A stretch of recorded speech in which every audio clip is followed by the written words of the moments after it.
दोस्तों, आज हम जानेंगे मेवाड़ के उस महाबली राजा के बारे में जिसके एक ही प्रहार ने पूरा युद्ध समाप्त कर दिया था।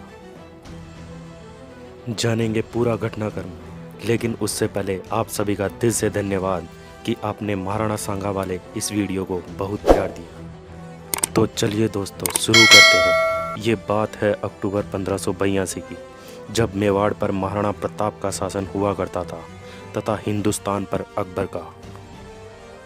अकबर चाहता था कि राणा प्रताप उसके अधीन शासन करे, लेकिन राणा प्रताप की वीरता से आप भली भांति परिचित हैं।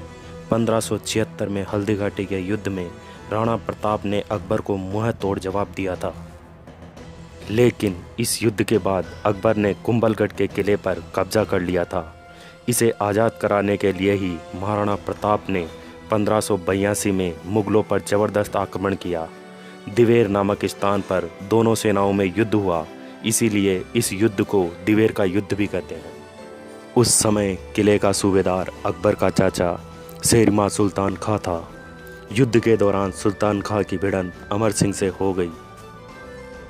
कुंवर अमर सिंह ने जब अपने भाले से सुल्तान खां पर वार किया तो कुंवर का भाला सुल्तान खां के टॉप को चीरते हुए उसके शरीर में प्रवेश करके घोड़े के शरीर को पार करते हुए जमीन में जा धंसा।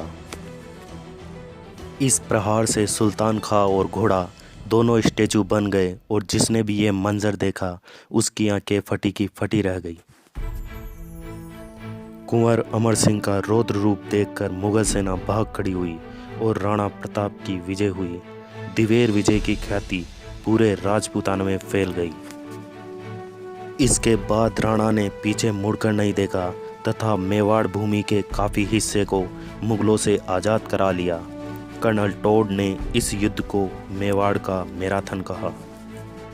19 जनवरी 1597 को महाराणा प्रताप के देहांत के पश्चात महाराणा अमर सिंह मेवाड़ के सिंहासन पर बैठे।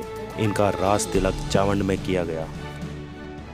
अपने पिता की तरह ही इन्होंने भी अकबर की अधीनता स्वीकार नहीं की। इसका मतलब था मुगलों से शत्रुता करना। राजा बनने के 2 साल बाद ही अकबर ने अपने पुत्र सलीम, जिसे इतिहास में जहांगीर के नाम से जाना जाता है, उसको एक बड़ी सेना के साथ मेवाड़ पर कब्जा करने के लिए भेजा, लेकिन उसे कोई सफलता हाथ नहीं लगी। जब जहांगीर सम्राट बन गया तो उसने भी अपने पिता अकबर की तरह ही मेवाड़ को अपने अधीन करने के लिए 1605 ईस्वी में 22,000 घुड़सवारों की एक विशाल सेना को मेवाड़ जीतने के लिए भेजा, लेकिन सफलता नहीं मिली।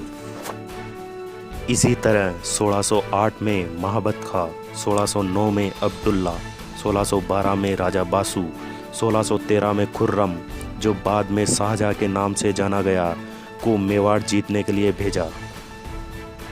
इस तरह राणा अमर सिंह ने एक के बाद एक करके 18 युद्ध मुगलों से लड़े, परंतु मुगल अमर सिंह को अपने अधीन नहीं कर सके। लेकिन दोस्तों, लगातार हो रहे युद्धों से मेवाड़ की अर्थव्यवस्था तहस नहस हो गई थी, जिसके कारण राणा अमर सिंह को ना चाहते हुए भी मुगलों से संधि करनी पड़ी थी।